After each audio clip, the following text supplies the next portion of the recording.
Hey everybody, welcome back to the Endicott SteelerPodcast. It's Shane, it's Seth. Steelers coming off a thrilling 23-20 OT victory against the Bengals opening day. Shane, how are you feeling? Feeling fortunate to come out of there with a win. Took a lot out of the Steelers, but they were able to get the victory. It's a division victory, and they're off to a 1-0 start. Yeah, against our pick. We both picked them to lose, but here we are. Let's recap the game real quick. Man, this defense came out flying to the ball, didn't they? 5 turnovers, 4 interceptions, a forced fumble. Minka had a pick 6 on the first possession of the game for the Bengals. Fantastic play by Cam Sutton in the secondary. They got to the quarterback. 7 sacks. 7 sacks, flying around. Highsmith had 3 of those 7 sacks. I thought it was a total team effort on defense, but there were several names that you could point out. Yeah, it looked like this defense always seems to be a good defense, but for this opening day, this defense had a lot of edge. I thought it was a little bit different. Terrell Austin, new defensive coordinator, Mike Tomlin, Brian Flores, whoever else put together a great game plan of making Joe Burrow uncomfortable. That was the biggest thing we talked about in the pre-week podcast last week for the Bengals week, was making Joe uncomfortable, sacking him. He was only sacked twice last year, all year against the Steelers. Getting to him early, making him feel uncomfortable, getting those turnovers. I mean, that the pressure itself forced the pick 6 throw to Minka. And my goodness, what a game Minka had. 14 tackles, 10 solo, was laying the wood, got called for a few bogus penalties in my opinion, ticky-tack to say the least. But he was everywhere. I mean, he saved the game on 3 separate occasions. Mm-hmm. Well, really, he started the game with the pick 6. Then he, in the fourth quarter, Bengals are driving. They have a chance to go up or to tie the game. He makes an open field tackle inside the 10-yard line. Instead of the Bengals scoring a touchdown that drive, they settle for 3. And then obviously the block PAT at the end of the game. We all thought the game was over. Out of nowhere, clean, didn't jump, and just made a huge play and blocked that point after attempt. And he was the biggest reason the Steelers went 1-0 this week. Mm-hmm. But a collective effort, as you mentioned. Mm-hmm. What did you like from Highsmith this week?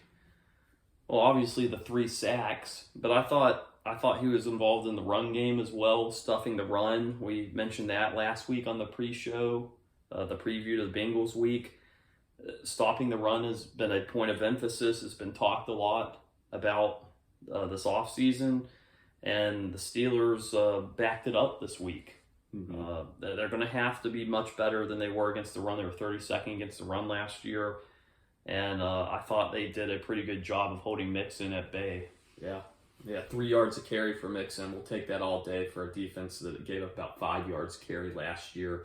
I mean, Highsmith, he's the one player on this defense I think could take that step to stardom, who hasn't yet. I mean, his sacks were, he was beating Jonah Williams to a drum. First sack with that inside spin move, forced the fumble. But he was a guy talking about this year getting to that next level is just trying to finish plays. He had 6 sacks last year. We all knew that Highsmith was a good player. Does he have what it takes to be great? And finishing those plays is really what's going to get him to that next level. He's already halfway to a sack total from last year. He definitely looks like a guy. Obviously, it's 1 week, but could be a double-digit sack guy this year. He had a career game, and he's going to have a career year with T.J. Watt out, out for several weeks. Yeah, let's talk about T.J. real quick, too. I mean, it looked like the reigning defensive player of the year most of the game. What an incredible interception. Just a display of full athleticism. Freak athlete. Jumping up and catching a bullet. I mean, better hands than a lot of receivers in this league catching that kind of pass. Had a sack again. I mean, that's typical most games for Watt. Had a few taken away as well. Was in the backfield on a few running plays. Had 3 tackles for loss. He was pretty much doing everything too until he hurt his pec. We got good news about his pec. we both thought he was gone for the year. But what are your thoughts on his injury? You know, how can we survive this injury? I feel much better than I did on Sunday about it. I thought for sure he was gone for the year. He tore his pec, but he tore the muscle in his pec, and not the tendon, or the ligament, excuse me. So it's looking like he's going to be out minimum 6 weeks. Pittsburgh has a bye after week 8, so they may end up holding him out till after that. But I feel much better than I did. Yeah. But Malik Reed, the guy that they traded for from Denver, had 5 sacks last year.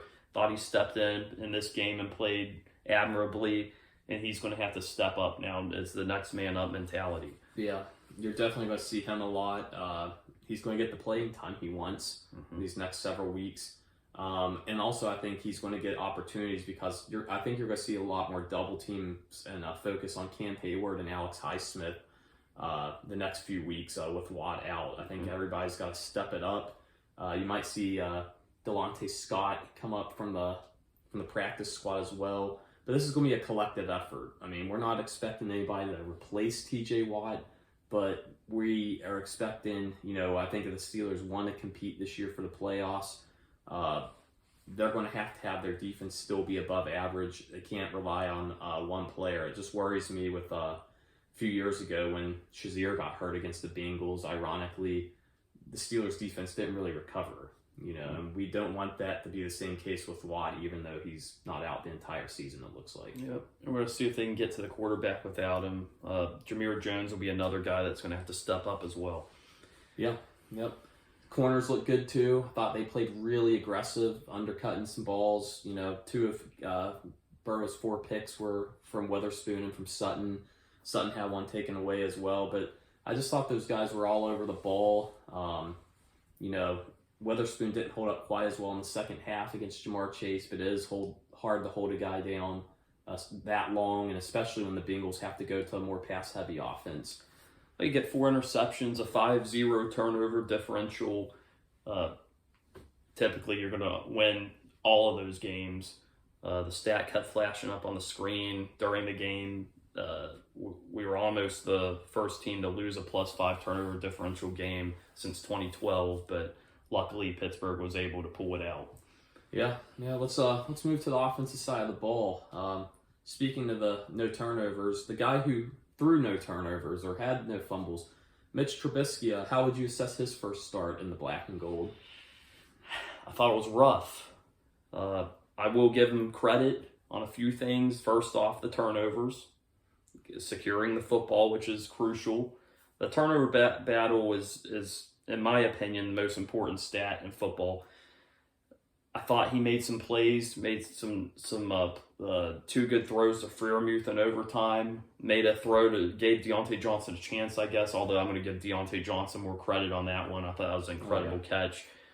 But Trubisky's going to have to move the ball more. I thought he kind of lived up to the scouting report, which was he's a second too late, whether it's a read or whether it's deciding to take off and run. I'd like to see him use his legs more. I'd like to see Canada getting him to roll out more and using his attributes. Maybe a few design QB draws for him as well. I just thought there were some running lanes, and I thought he hesitated a couple of times that he could have took. Yeah, I mean, I was also not very impressed with Mitch's performance, although he did come through clutch in the end and overtime when they needed it. They could really think the Bengals a little bit. Did not run the time down toward the end of that game on that last punt. A lot of crazy things in that game. They were thinking. Yeah, this game was crazy. But Mitch, like you said, he kind of lived up to his billing. Not an accurate quarterback, 21 for 38, but that's something we've seen, for the most part in his career, especially in Chicago. And that's even less impressive when you think he didn't go down the field very much. I believe he threw the ball more than 20 yards 3 or 4 times the entire game. And he was throwing outside the numbers a lot. I'd like to see him use Freiermuth more next week and use the middle of the field. I think he can be a real weapon there. But that was there this game, and he didn't get to take advantage of that until overtime. I agree with you on all takes with Mitch. I was already pulling for Pickett to come into the game. It might take a few weeks, obviously, because Tomlin's patient with quarterbacks, and especially veteran quarterbacks. But I really think Pickett will give us a better chance to win, and make some of those routine throws more routine. Running game didn't get anything going either. I mean, when Chase Claypool leads you rushing, you're in trouble. Claypool 6 for 36, leading rusher. Holy end around. Yeah, Najee was 10 for 23, and then he re-injured his foot. He had a Lisfranc injury during training camp. He's claiming that he's going to play this week, so hopefully it's short term. Other than T.J. Watt, I know Levi Wallace also hurt an ankle on the defense side. Hurt, came back in. But hopefully T.J. Watt's the only guy who's going to miss significant time.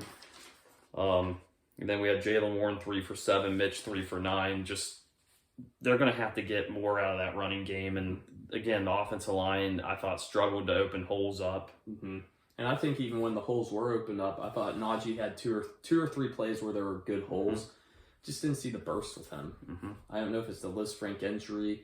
I don't think he's the fastest back anyway, but I thought there was a little bit more burst from him coming out of college. I just wasn't, I thought he could have created some more yards out of some of those holes that they gave him. Receiving wise, we saw Pickens didn't do too much this week, with all the high expectations coming in. But I think that can change. He just didn't seem like he was heavily involved in the game plan. Deontay was steady. A lot of targets for him, a lot of curl routes. But the offense, plain and simple, is just going to have to be better. They're going to have to sustain drives. They're going to have to put some points on the board, especially with turnovers and giving short fields. They've got to turn some of those into touchdowns. Defense set them up, and they really didn't take... They did get a lot of points off turnovers, but they didn't take advantage the way they could have. Yeah. So that's going to have to get better in the coming week. But let's look at the next week's game. Got New England Patriots, Steelers home opener. What are your thoughts on this matchup with New England? Well, Mac Jones is coming in with a back injury. It's looking like that he's going to try to play, but we'll find out before kickoff. Belichick's going to keep that injury report under wraps. But I think we're going to have to continue to focus on stopping the run. The defense did a great job of containing the run this week. They're going to have to stop the run next week. Kind of, I think, put the game on Mac's shoulders or put it on his back, pun intended. But we're going to see if that defense without T.J. Watt can still get the pressure that they got, and still can they still make those splash plays, and we know the NFL is all about some splash plays. But Mitch Trubisky's going to have to make some plays down the field. We have one big play down the field before the end of regulation, which was the flea flicker. I know Deontay made a great catch in overtime, but Mitch is going to have to make more plays. And again, he didn't turn the ball over, which that's crucial, and that's the most important. But now I think he's, especially at home, maybe he can relax a little more, and he's going to have to make some plays. Right. It's going to be hard to trick New England, especially defensively, but they're going to have to find a way to get a couple splash plays here on the offensive end and make Mac feel uncomfortable. You got to get Mac uncomfortable and knock his timing off. But last things here, game ball. I only give game balls out on wins. But my game ball this week goes to Minkah Fitzpatrick. Well deserved. Yes. Probably his best game as a Steeler. And he's had good ones. He's had some good ones. The pick 6 is huge, and obviously blocking the PAT, the open field tackle, 14 tackles. I'll say all that again, but he was very deserving this week, as there are a lot of deserving members. But congrats to Minkah. Yep. Get the first game ball of the season. Picks for the New England game. I hate to be a Debbie Downer. Steelers coming off a high with the win of the Bengals, but they're beat up, and I think New England was embarrassed last week. I'm going with the Patriots in a tight, low-scoring game. Yeah, me too. And I hope they prove us wrong again. Hate to be a Debbie Downer as well, but this is a typical Pittsburgh type trap game. So hopefully they can prove us wrong. But I've got New England as well. Well, let's hope the Steelers prove us wrong and have us go 0-2 on our picks this year. But next week, next week we're going to talk New England game. So we'll see you then. We're going to talk New England recap and on a short week preview the Cleveland Browns. So sounds good. Until next time, thanks for watching the Endicott Steelers podcast.